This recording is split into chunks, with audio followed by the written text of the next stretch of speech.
To add a blog to the platform, you're going to want to navigate over to the Sites button on the left-hand navigation. And then at the top navigation, once you've selected Sites, click on Blogs.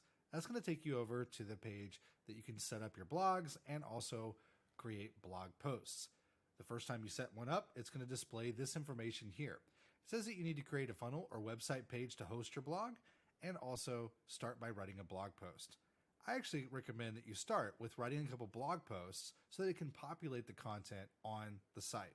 So we're going to go ahead and start by adding a blog post. So click the green Create Blog Post button. And what you're going to do is start with the SEO meta information that's going to display for the blog post itself. So give your blog post a title. So here we'll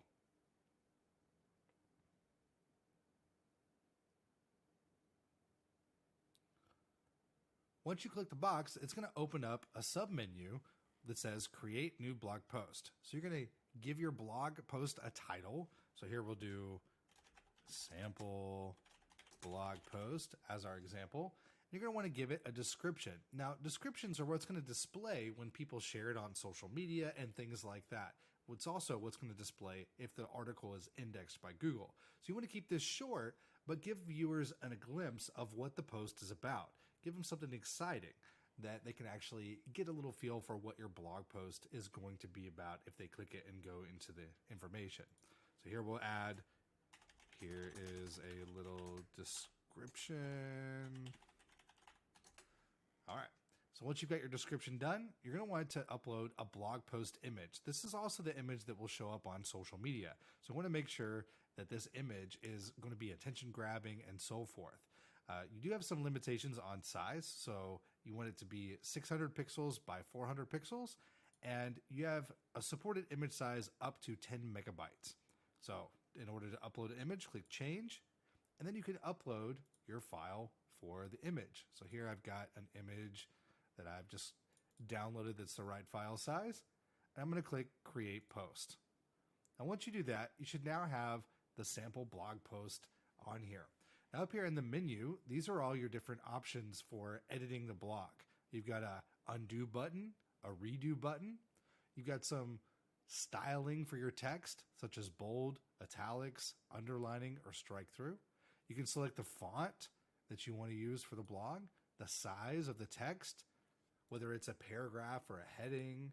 You can select the text alignment up here.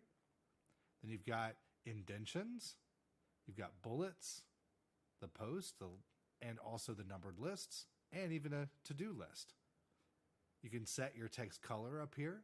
You can highlight text. You can insert a link, insert an image or video. You can add a quote. And you can also insert emojis. You can insert a divider. And you can also format content that way. And you can also format selected content. So let's run through some of these examples.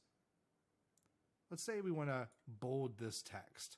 All you would do is highlight the text and click the bold button. Now your text is bold. If you want to give it an italics, you just click the italic button. You can change the font by selecting the font that you want to change and change it to a different style. You can also highlight text and change its size. You can change if you want it to be a header or a paragraph section. So you can play with all these different stylings to get the look and feel that you want for your blog post. You can also change the alignment. So let's say we want this to be centered. You just click the center text align. If you want it to be left align or right align, just select those options. If you want it to be justified text, select the text justified. If you want to have an indentation to the left or right, you can use these buttons to move your content to the left or right of the page. You can also add in a bulleted list. So let's say we have a list of item 1, item 2, and we want this to be bulleted. All we got to do is select it and click the bulleted list icon. You can also change it to numbers or even a to-do list.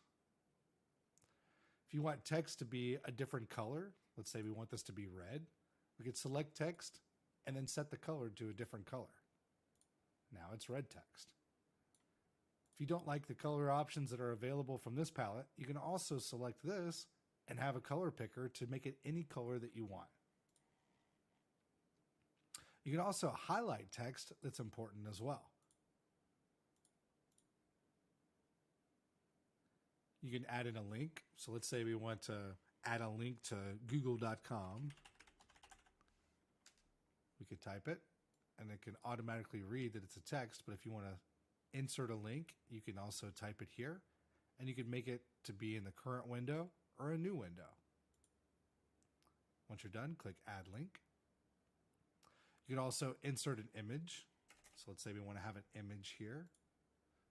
We can select our image. We can change the width and the height and also the alternative text for SEO.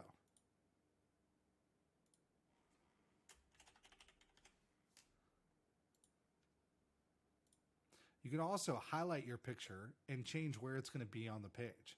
So if you want it to be aligned to the left or to the center or to the right. You can also select how you want text to react to the list or to the image. So if you want the text to be on the right-hand side or so forth, you can do that by selecting the wrap icons. You can also edit your image to change the size. So let's say we wanted this to be 300 by 100 or so. We can change the size of our image. So play with your settings to make your content look correct. You can add in a video by selecting the insert video. You can have one come from the media library or even add in a YouTube URL. You can also enter in a quote.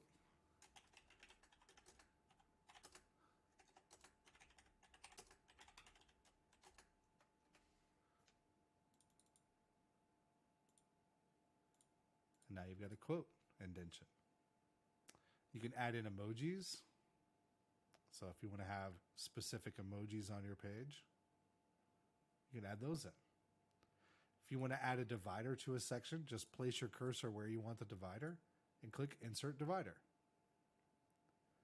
You can also format all content or format selected. So if you wanted to change all of the text on the page, you just highlight it, and then you can, for example, change all the font at once to be a different style or size. If you want to just highlight one specific area, just highlight that, and then you can format just the selected to be exactly the way that you want it to be. So go through, play with your blog, and once you're finished, click Save and then Publish.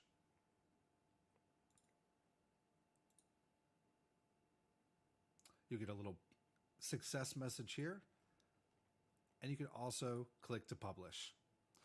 Once you've got your blog published, you need to add some different settings in to actually keep it as a published content for your blog. So first, you need to add a category.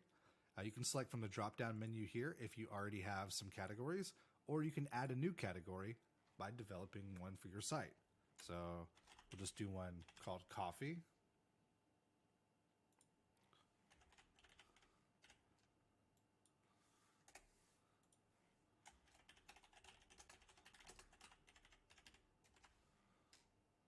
And you can also give your category an image if you want.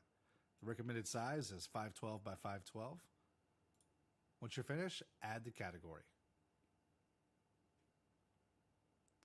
So now you can select the category from the drop-down menu. You can add keywords. So if you wanted, say we do one for coffee. You can add an author.